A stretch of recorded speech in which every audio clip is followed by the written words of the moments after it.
life, to live a conscious life on the growing edge. On the growing edge. And now, here's Allie. Good morning and hello. I am Dr. Allie Benjamin and welcome to Growing Edge Live. It is my great honor to be here today, and whether you're here for the first time, welcome, or you're back, I'm so happy that you're here. Today we've got an amazing show, a conversation with a beautiful person, Karen Russo, and you'll get to meet her shortly. So we're all about inspiring minds, healing hearts, and transforming lives. And each week I bring a guest, a unique individual that is channeling their time, their energy, their love, their creativity, their resources, their joy, everything into creating good work in the world. And today, and just like all the other episodes, this individual will share with you some of her unique insights, downloads, inspiration to help us, because we all need help and we all need clarity. And I think that we gain that from hearing each other's stories. So I'm so glad that you're here today. And I invite you to join me in taking a deep grounding and centering breath as you fully accept the invitation to listen and to be here now. So, as always, I start the show out with the Ask Allie segment. I invite people to send me questions that they may have in regards to their spiritual growth and development or anything. And today I have a question from Will. And Will says, I'm feeling pretty helpless as I see all the chaos and division in the world. I have an intention to contribute to making a better, more peaceful world for everyone, but I have doubts after seeing what the world has been like over the past several years. Does my thinking really matter in the world? Can I make a significant impact? Please share your thoughts. Thank you. Well, thanks, Will. This question, in some shape or form, has been asked several times since we've been doing the show.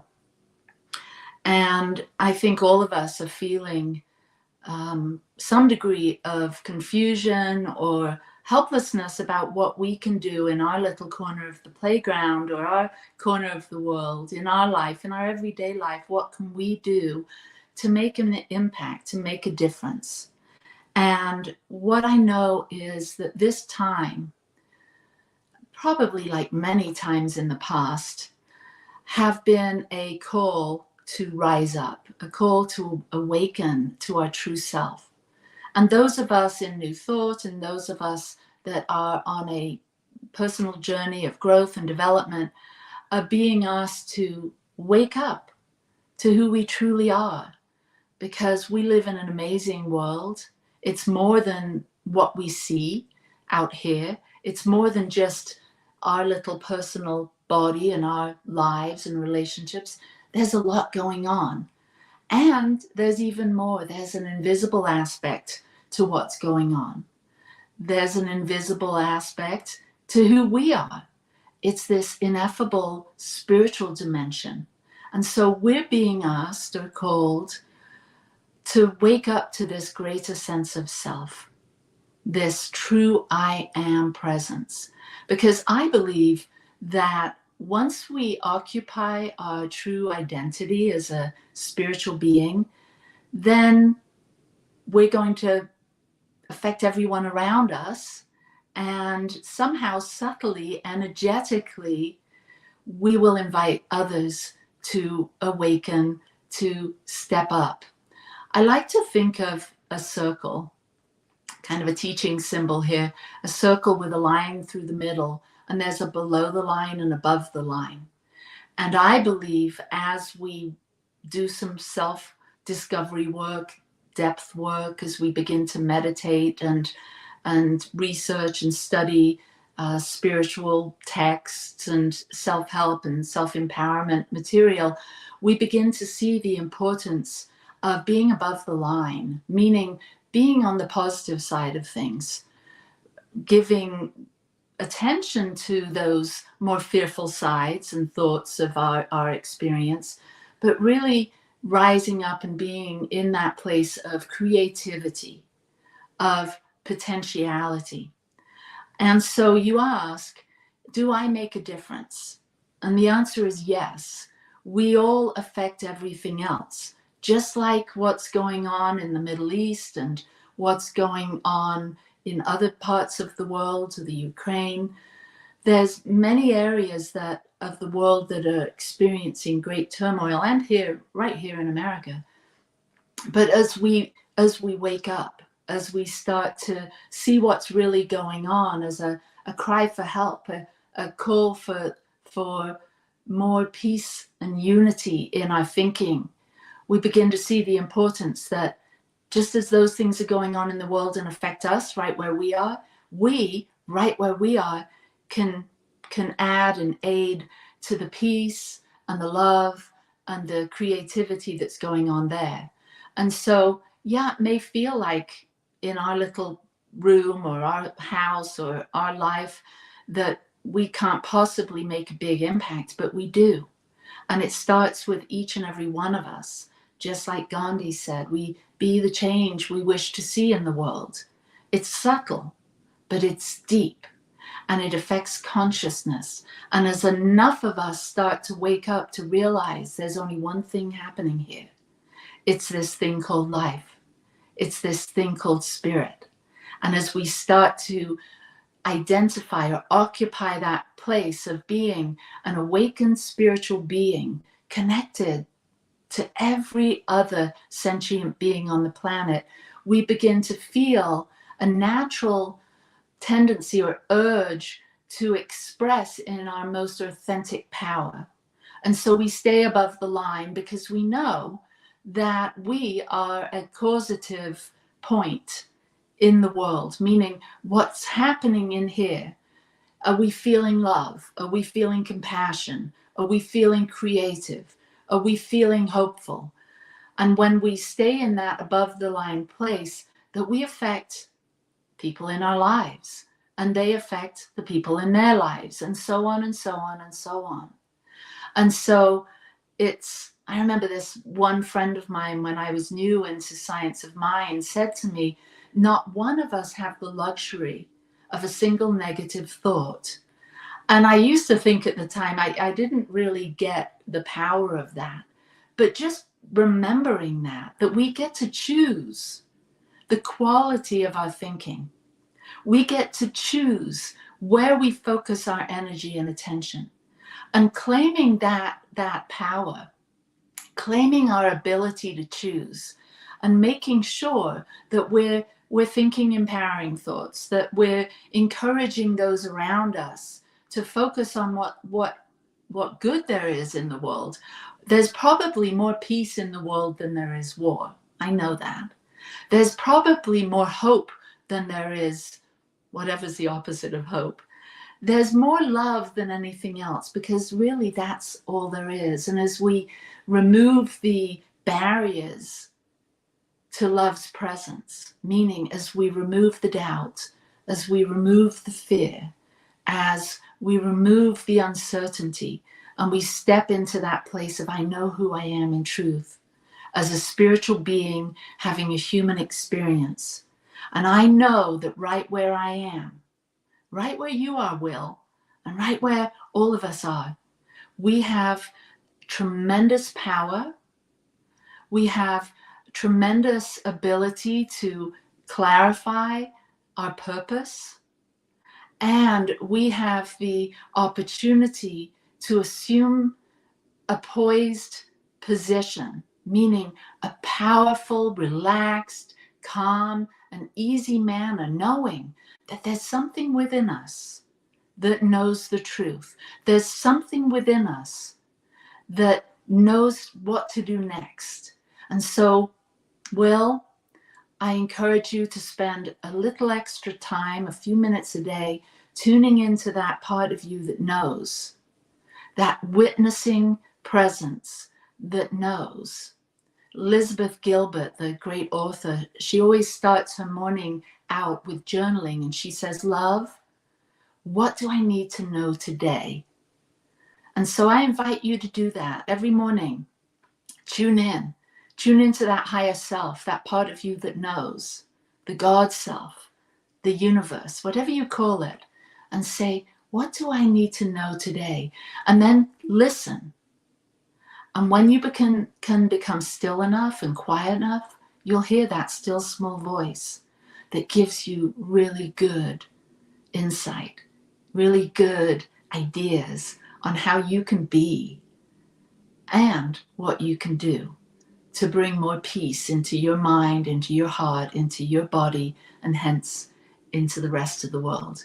So peace and blessings to you. You're in our prayers, and we are holding the high watch for you here at Growing Edge Live. So thanks, Will. And if anyone else has a question, please send it to Growing Edge Live, Gmail, and we'll get to it. So moving on. So next I have the great joy in introducing a friend of mine, Karen Russo, who I met many years ago. I don't know that she remembers our first meeting because I was sort of in the audience and she was on the stage. We were at a Kendall Summerhawk thing in Tucson. And this was, I don't know, 20 years ago. A while ago. Yeah. And she was presenting. And I was fairly new to the world of, I'd been on my spiritual path for some time, but I hadn't really brought it into my business. And so I was there learning about branding and prosperity consciousness. And there you were. And so we met there. And then over the course of the next few years, our paths have crossed. And Big Sky, you were there presenting. And so Karen is the author of The Money Keys, and she is an ordained minister. She has worked with so many people, as she's traveled around the country, the world, presenting as a keynote speaker. She's also presented at different retreats and workshops, and she's always has this energy of power and confidence and elegance, and she really has her stuff together. That's how I feel when I'm with you. And she also talks about her hair, which I must, look at us both. We're both sporting the platinum, which I'm really, loving. I could do a whole show on just how empowering it is to let it free. Yes. So we'll get to that. So Karen, welcome. Thank you so much. Thank you, Dr. Allie. Thank you, Allie, for having me here. And I do absolutely think that we could do an entire show just on the nature of our hair and the journey that we take with it. It's got so much spiritual symbology. Yeah, it does. Michael, my husband, and I, we sold our house and we hit the road about, 3 years ago now, 4 years ago now. And at that time I was thinking, living in a camper van, I'm not going to be able to dry my hair. Oh my God, what am I going to do? So I shaved my head. Oh my gosh. Yeah. And so that was a whole, journey. And so maybe we'll get to the hair stories in a while. But before we do, there's so much. I've been looking at your bio and reading, all the years. You have an MBA from Columbia University. You've been a top selling person. You've been a corporate trainer, and then an ordained minister. There's so much to you, so much dimension to who you are and what you do. And you also are very open and vulnerable about sharing your personal journey, the losses you've had, the things the struggles that you've had. You talk about recovery. You talk about losing your brother. I mean, there's a lot there. And, this Enneagram 4 here, I love deep, juicy stories and people being authentic. So I love this, and I'd love to know more about you. And how did you get to be where you are today? You know, we talk about the growing edge here. Like, where are you now, and how did you get here? How'd you get here? Well, thank you so much. So just thank you so much for having me. And whenever I think about where has the journey taken me and what's the growing edge now, for me the theme is always it's integration. And with my personality, it's the dark and the light, the spiritual and the material. Uh, those are the things I'm always interested in, how things that seem to be so separate, how do they come together? And so that's how my spiritual journey and my business professional financial journey came together, is because this theme of integration has been there all the time. And so I'll give a little bit of the background story. So I grew up on the East Coast of the United States in a very classic middle class, high ethic family and environment. And the really positive thing about my family growing up is we were taught this very simple ethic about, if you work hard and then we pay taxes, we can go to the library and things work out fairly for us. Now, today we could break that down so much and say, was there, is there white privilege in that? Am I buying into some kind of capitalistic, mindset or system? All I knew as a kid is there was something ethical and fair seeming about life, and it was positive. So I choose to take the positive part of that. So that was there. And then at the same time, there was tremendous challenges in the family. So, you look back and of course you see it with more context and understanding, but just, challenges, emotional and some violence and addictions and other things. And so the way I engaged with that is, as a kid, I was that, I've got my hand up. I was like the perfect little student girl, I think I came out of the womb pointing to a flip chart or a chalkboard or a PowerPoint, whatever, like I was so totally have that student teacher thing. And then I also had my own challenges with alcohol and then I did things that contributed to horrific feelings about myself, and I was the good girl by day, and I went to college and I got an MBA, but I was very much the bad girl by night. And so at a certain point in my late 20s, that's when I found the 12-step recovery programs, and that started the spiritual journey. Simultaneously, I was in business school and an MBA and started working for a bank. So those two journeys, Allie, just like those two journeys, started to come together. I kept things very separate for a while, but as they came together, that's really where I would say my life took off. Mm, mm. So, what did you have was there religion in your world as a little one? That's such a great question. I would say we were casual suburban Catholics. Like my mom would take me to a church on kind of Christmas time and maybe Easter. And I had learned about the idea of grace, and I had some feeling of a connection to something greater and some questioning about the religious modalities and teaching. So there's just a little hint of that. But it wasn't until I had my own true spiritual awakening, which is I had been moved for a job. I was still drinking and kind of trying to control it. And there was an emptiness inside me. And I had always lived on the East Coast, and had been moved to Los Angeles. So I was on the West Coast of the United States. And I went out and I saw the sun set over the ocean, which I had never really seen, right? Because and I remember standing there and I just had this moment where I realized, we're alone, but we're not alone. And it's not science of mind teaching, but that was spiritual for me, which is like all of these things that I think I should do, like be liked by people or do a good job or all this stuff doesn't really matter because I'm part of something that's more than that. And that like that energy of like there's something greater than the material. I felt it, not just heard about it, I felt it. And that began, I didn't know it at the time, but that was the beginning of the spiritual journey.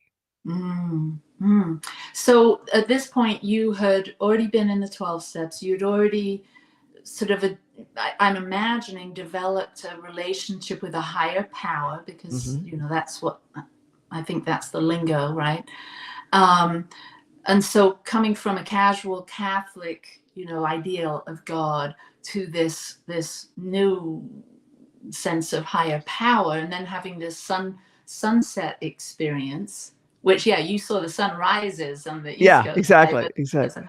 and so had you found science of mind at this point, or It was shortly thereafter that I was going to see a therapist, and I think she was just exacerbated by me because I had the same I had, like, problems that seemed to be recurring, that were always somebody else's fault, and she said, "You know, I heard about this place called Agape on Olympic Boulevard in Los Angeles," and at the time, it was so the Agape Center with Dr. Michael Beckwith, this was a Science of Mind church at the time, uh, was just a hoppin' happening place, and you had to find a parking spot and get there early, and, I walked in and I was like, "Wow, what is this?" It's so like, the people are so happy, and it's this multicultural thing, and I sat down next to this guy who, he had a little fanny pack on, we were squeezed in tight, and he was kind of a hippie, and he just kept jostling every time he was touched by the spirit, and I was like, "Oh, I don't wanna talk to anybody, I don't wanna do anything," but by the end, he's, like, hugging me, and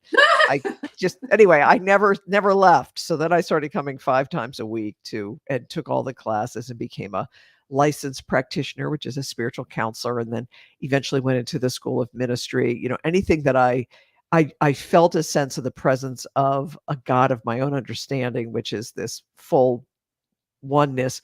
I also got excited because it's the idea that God is greater than my mental ideas. Like that, I'd always been smart intellectually, but the concept of infinite mind, always more to be revealed, that to me was a real medicine.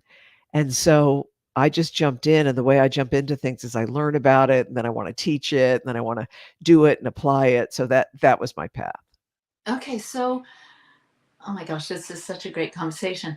I too lived in California, and I too, well, I didn't first start out at Agape, but we lived in Big Bear Lake, and we would drive down to Agape a couple times a year and get a hit on that. And it really truly is a phenomenon, isn't it? Yeah. It's Yeah.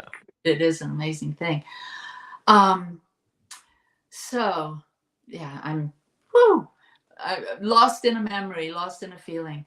So as your no, so when did you do the business stuff? So if you're in Yeah. Agape, when did you do the So the this corporate was stuff? this was kind of my like the integration theme is I was simultaneously while I was at Agape, I was working full time. I was at a bank in Los Angeles, and then that didn't feel like a fit. So I went to start to sell corporate training services. And so I sold corporate training for a couple of years, and then they said, "We need someone to fill in to teach a class. Can you go teach a leadership class?" And I was like, "Sure, I guess I could do that." So then I started doing the teaching, and eventually ended up having a 30 plus year career doing, it turns out, subcontractor corporate training. So I would travel around and teach a class in a sales class or a leadership class for a corporation. And then at night I would go to take my things at Agape, and then I'd, go to a 12-step meeting. So I mean, I was just a very, very full life and a full immersion. But I always was one of those ones who I always had work, and I always was working in corporate and business environments. And I think this is going to be interesting for you is that even back then, what I noticed is, and it's certainly evolved over the years, because it wasn't until the early 2000s. So I had met the big fella, and I had moved to Arizona, which is where I am now. I'm in Arizona. And just after we had gotten married, we were both very active in Science of Mind. At this point, I'm at the New Vision Center in North Phoenix, Arizona, and very involved in Centers for Spiritual Living and all that. But Bill and I also started to go to all these wealth building workshops. So some of you went to those workshops where you're like, got 1,000 people, we're going to hit the boards and we're going to clear the chairs, and you've got a millionaire mind. Yeah.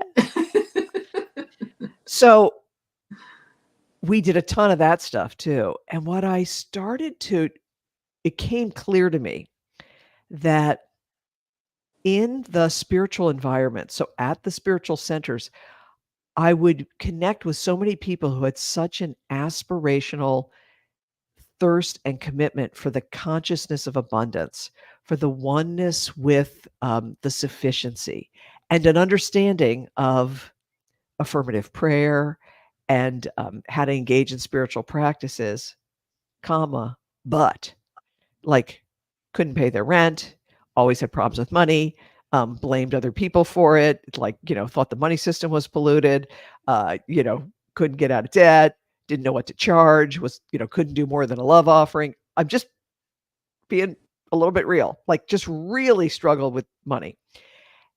And then we would go to these wealth building workshops and we would see people who had tons of tactical things going on. So we're going to invest in this, we're going to do that. I use this system, I use that system, I track my money, I do this, I do that. And a lot of mindset. I've got a millionaire mind. This is how rich people think, and this is how poor people think, and I'm going to choose the rich people. But very disconnected from the idea of surrendering to something greater, that being part of a larger connection, a generosity that is not based on personality and effort. And so you can kind of feel those two things, those two communities, each one had something that was missing. And so that is how the Money Keys was born. It was the question really is there a holistic approach to money that includes the mystic, the mindset, and the money itself? Wow. Well, I want to talk more about this. We're going to take a short break and come back and talk about that. My head's spinning because there's the Enneagram 1, there's the black and the white, there's the spiritual and the business. And it's like, I'm imagining the people in the corporate world that are detached from their spiritual side, how you might show up and present to them, and then flip over to the spiritual folk, and then you're wearing that hat of the financial, guru or expert or teacher, and how those two worlds and the flipping back and forth. So we'll come back and talk more about that. Thanks. Wonderful. See you in a minute. Please help us say thank you to our organizational sponsors, including the Hepperlin Foundation, Affiliated New Thought Network, International New Thought Alliance, Science of Mind Archives and Library Foundation, Center for Spiritual Living Denver, Center for Spiritual Living Midtown, New Thought Philadelphia, Planned Happiness Institute, Summit Center for Spiritual Living, One Heart Retreats, Center for Spiritual Living on the Lake, Unity Spiritual Center, Kitchener, Om Center for Spiritual Living, La Mesa, thesatyacenter, Center for Spiritual Living, North Jersey, Unity of Savannah, and Center for Spiritual Living, Seattle, as well as all of our individual donors. Thank you for making New Thought Media Network a place to be. Please come be you. And remember, like, share, and subscribe. New Thought Media Network. Positively inspiring.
mind.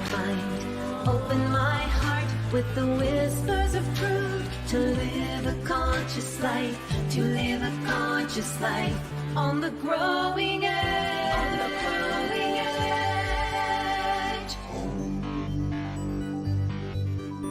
And now, here's Allie. And we're back. So let's talk a little bit more about how these two worlds come together, and let me know a little bit more about how you show up in one world and how you show up in the other. And is that fun? Because it seems like it might be, variety is the spice of life type of thing.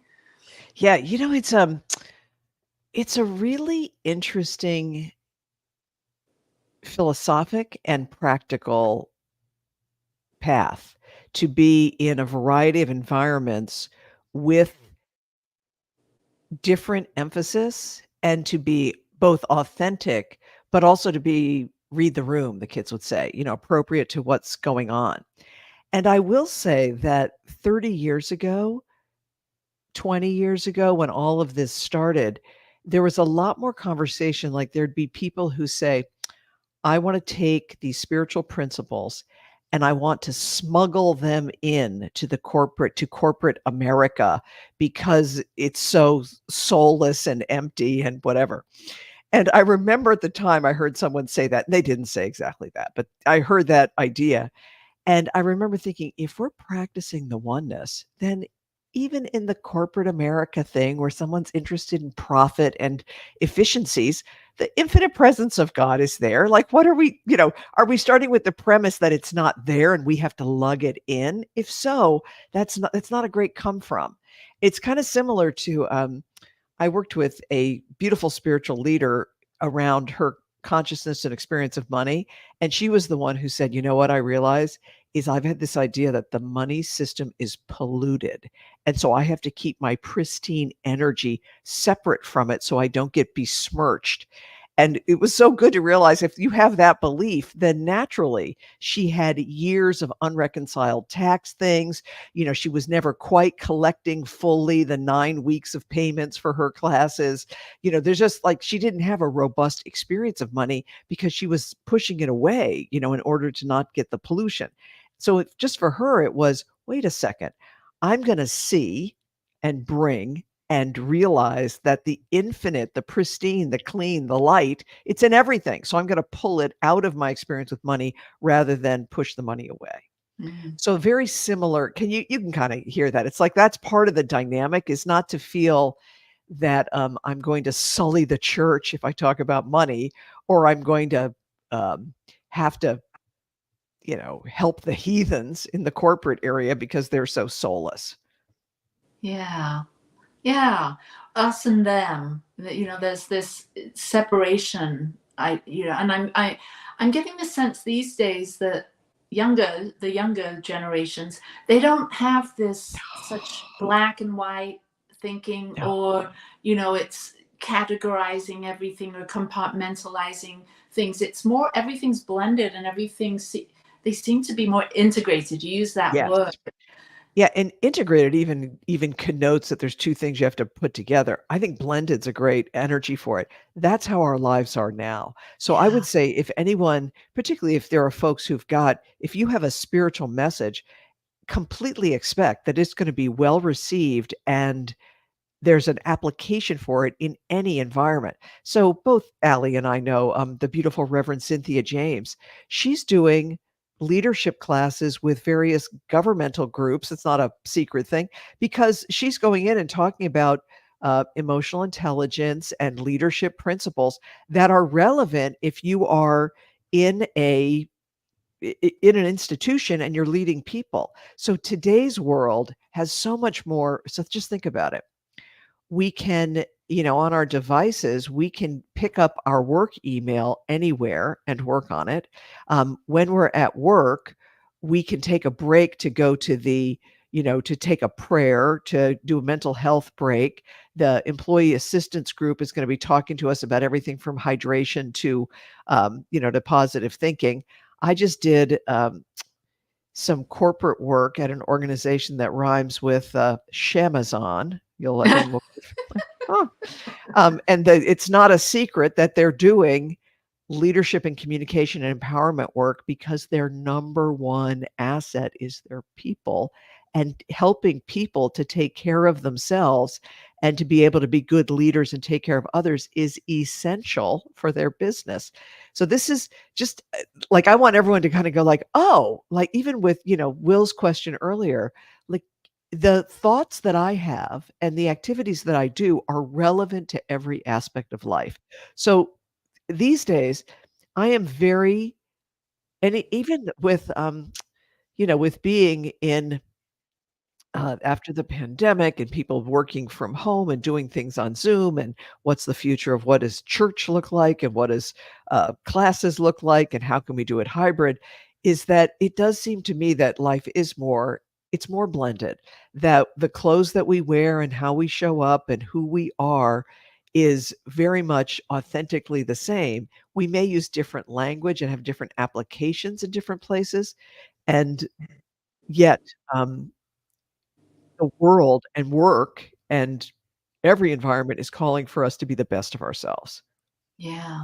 So talking about the pandemic and what happened during those times and how we all shifted and changed, and like you're saying, the clothes we wear, and showing up and doing work out of the house or on our phone, or how has that changed as you go out and present and you work with individuals and you create programs for people? Yeah. Are there different money issues now because of all of that? It's a great question to think about. What are the distinctions and where are things going is a good Mm, question. So I will say that especially for entrepreneurs. So for a long time too, my core clients and audiences have been spiritual seekers, creative folks, and entrepreneurs. So especially just as you described, Allie, is like I went to that Kendall Summerhawk thing because I had spiritual ideas, but I had to learn about branding and business and how to create a program and all of that. So those are often my folks. And the world now for entrepreneurs and creative professionals is very much how to understand. It's a different understanding about what is value, who are you offering what to, how is it of value and benefit to them, and then what's the financial exchange that comes with it. And so I just see definitely a trend of people being creative and being able to do things that you never thought you could do online that are now online, and being able to understand how, if I deliver something that's of value, how can I, positive words, leverage it so that I might deliver it to a small group instead of one on one? Or how can I do a combination of those two things? Or how can I have an idea or a piece of work and then repurpose it for other things? Those kinds of questions, like how do I repurpose it? Is it one to many? How can I offer it online? Can people do it as a self study? Everybody, whether you are, whatever your topic area is, everybody is becoming a little bit more of a person who's got a gig and got a thing and got a side hustle, and needs to know how to navigate emails and Facebook and StreamYard and all of that. So I just think there's more opportunity for people, and there's more creativity that's available. And we've also all realized that many, many people have just shifted how they think about money and work. And one of the things I'm excited to see is that there's a whole shift too in how we think about service work and the respect we have for not paying people a living wage to do the hard things of delivering us our food, or taking care of kids, or doing things that are essential for society. It's like that work is so important. And I think that's also a trend of like a deeper respect for how we financially care for one another. yeah. There's so much in what you said that I would love to pick up and pick apart. Um, you know, I- being someone that had a brick and mortar spiritual center, we were always seeking to attract younger people, Mm, and in our church, we actually had a large amount of younger people, which was great. But there was always that question of, so this is kind of a blend, another blend. A lot of younger folk, and I have children that are in their mid 30s and grandchildren 13 and younger, and they get so much online for free. So, sitting at board tables talking about, spiritual center and just being out there in the world and knowing that people are finding so much content, so much teaching, so much available for free. How do we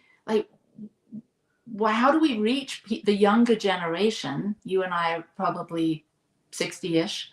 How do we reach the younger generation and give them, from our hearts, something that they can't get for free?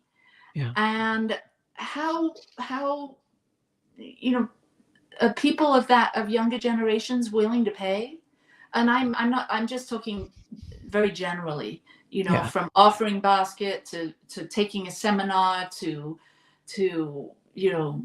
like how are they spending their money, and how do we fit in our generation? How do we play in the playground together in that way? Yes.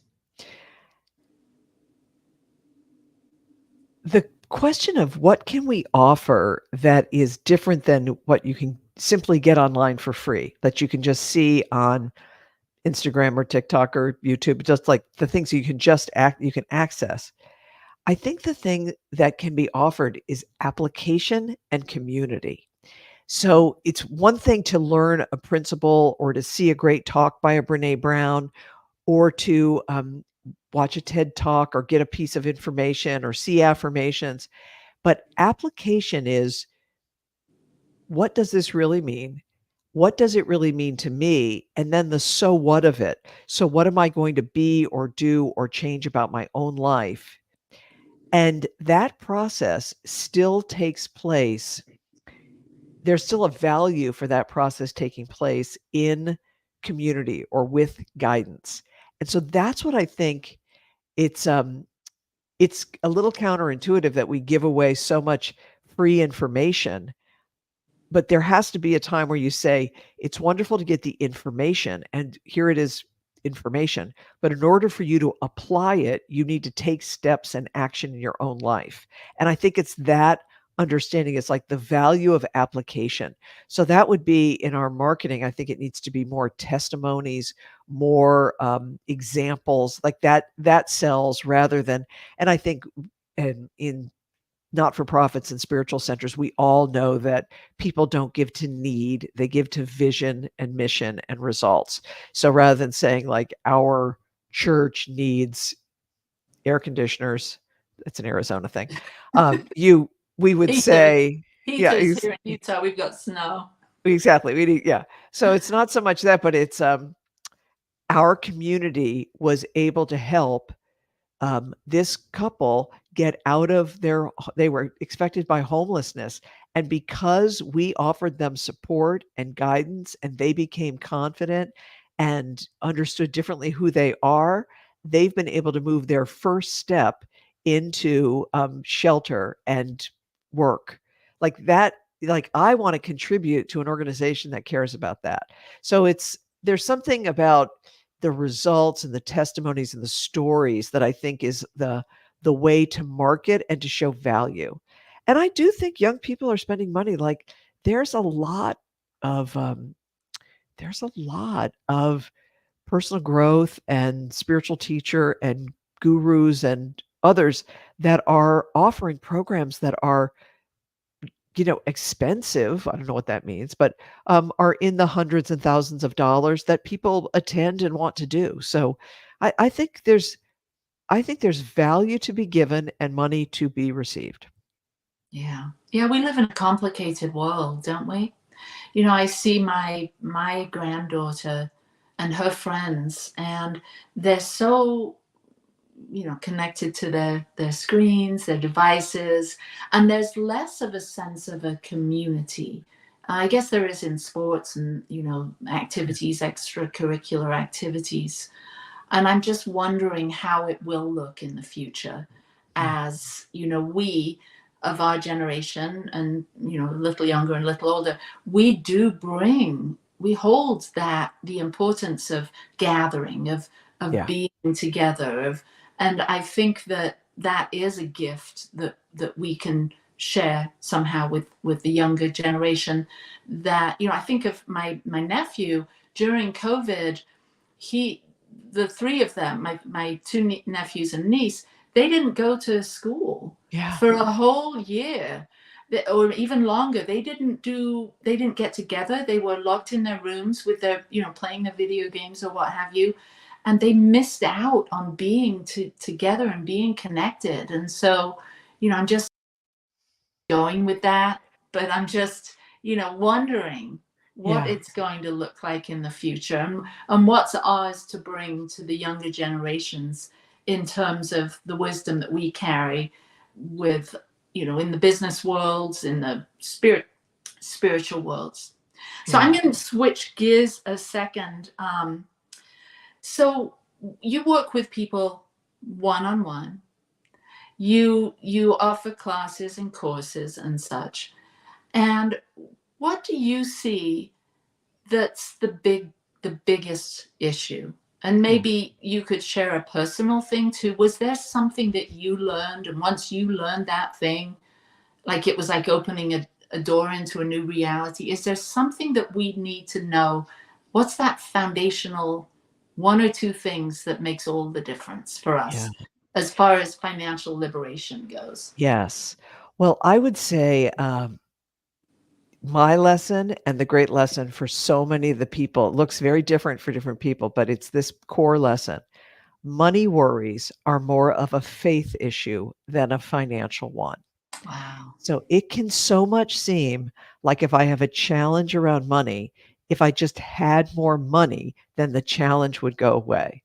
But what I want to say is that the challenge around money, the sense of fear, or if it's shame or anger about something from the past, or if it's a sense of overwhelm with the tasks that you have to do, those worries, those fears, that anger, all of those things are some form of separation.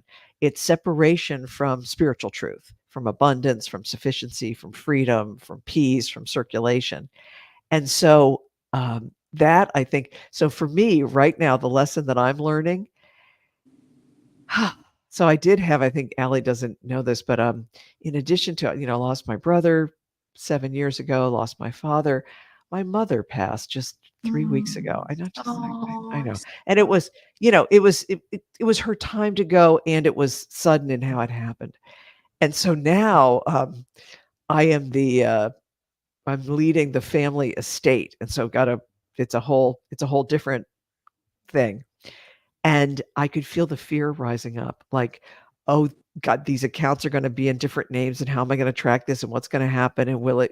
And I could feel the fear, and it was like, girl, money worries, they're a faith issue, not a financial one. Like, the money's going to be fine, the assets are going to be fine, there's going to be nothing is contentious.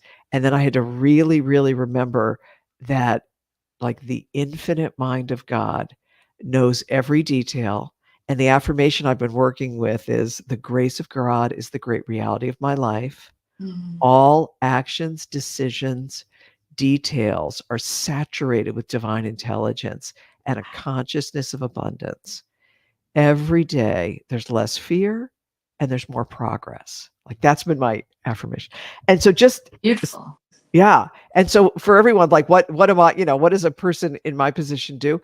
I'm going through the 21-day spiritual money jumpstart with that project, so that at the end of 21 days, my intention is to have a less fearful approach to the family estate. And I also have a very practical goal of getting, the 4 major accounts in the name of the estate and me having online access to them. So that's what I want to just say to people is, like, the growing edge is application. And so if people are interested, and we've been putting up the Money Keys website, which is a great place to go to get the free information that will get you started. And if people want to join us, the 21-day Money Keys Jumpstart is always available as a self-study program. But for folks who are tuning into this, in January 2024. We're going to do it together starting January 15th, going through February 4th. So it's great. Our team just put up the 21-day program there. So yeah, so you people can always sign up to receive that self-study program.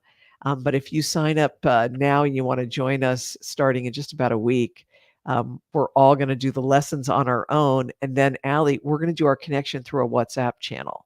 And that's what I see is for people creating connection these days. It's through things like an intensive 21 days on WhatsApp together, where we're sharing what's your statement for the 21 days? How are you doing? How did your lesson go this morning? Like, that's how people are connecting. Wow. And so that's like a texting thread that everyone Exactly. contributes to. Oh, that's Yeah. beautiful.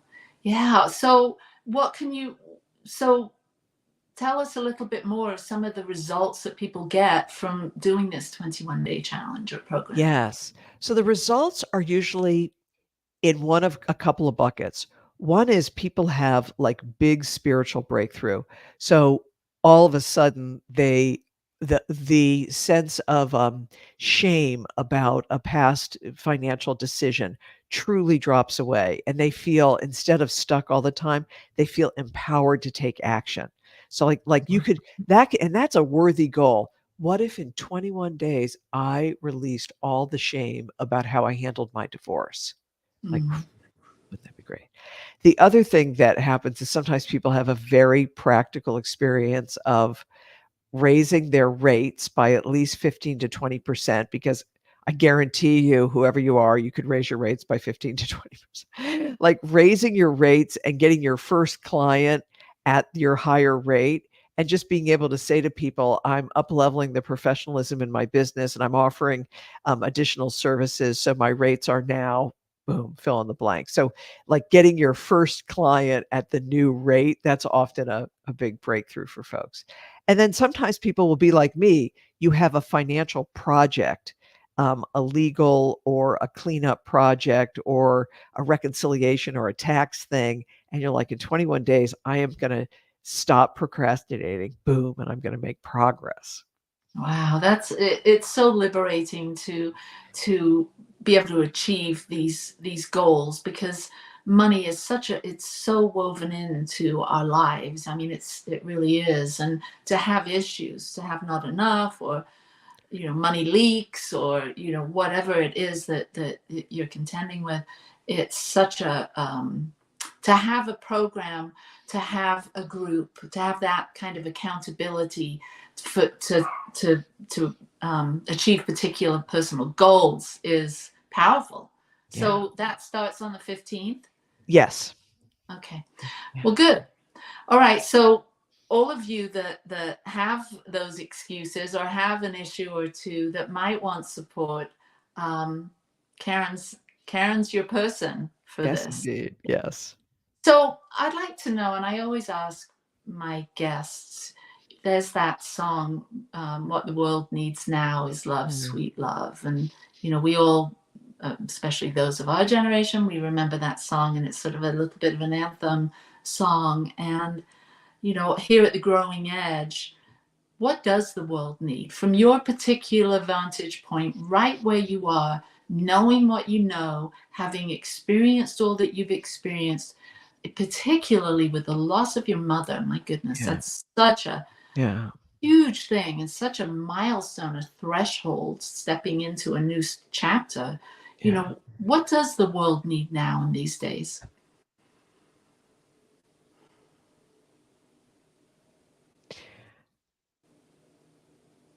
Part of the answer is I'm not sure. Isn't that good to say, like, I'm not sure? But here's what I do know is that the world needs me to keep moving forward. Like that's like I totally believe that. And that takes a sweet kind of courage that's not aggression, but it's like the willingness to for this purpose, apparently I was born to be here now at this time where there's so much just horror in the world. I loved what you said earlier, but we know there's more love and there's more possibility and there's more supply and there's more creativity and there's more good than there is of the other. And so the other thing that's funny is that in addition to other things I've been focused on in my life, in the last few years, I've become extremely politically active, like knocking on doors and making phone calls. And you would think that that would somehow be um, not in alignment with being a minister or something like that. You know, but here's what it is I don't um, I don't advocate from any organizational position. It's just me personally. But in order to yell at the TV less, what I found is I would just join the local group and I'd be like, okay, we're going to go knock on people's doors. We're going to talk about this issue. And I will tell you that little bit of doing some activity, writing postcards, making phone calls, doing what's called canvassing. When I do that, I feel like I'm doing my part for the world that I am longing to create. So I just would say whatever your version of, courage or energy or commitment is like keep going. The world needs us not to be frantic, but the world needs us to be engaged. Yeah. Wow. It sounds like this next chapter or this next iteration of Karen is even more integrated, more blended. I mean, that's a bold thing to step out in that way and be a bit of an activist. And Yeah. I know the world needs us to be active in standing up for what's important and what we value. Yes. And however we can do that, whether it's a show like Growing Edge Live or, the Money Keys and your 21-day program or canvassing and sharing the good news, really, because that's what we all want. We all want that beautiful world, the more beautiful world that our hearts know is possible. That's a book I read by Charles Eisenstein. Sacred Economics. I don't know if you've read that one. And so, maybe that's our call to action here today, is to step out, be a bit more brave and courageous in standing up for what's most important to us at this time. Oh, and we're right at the end. So, blessings to you. Yes. And thank you everyone for watching. Tune in next week as we have James Mellon with us. I'm really excited about that. And thank you, Michael, our producer, and New Thought Media Network. Peace and blessings. Free my mind, open my heart with the whispers of truth. To live a conscious life, to live a conscious life on the growing edge.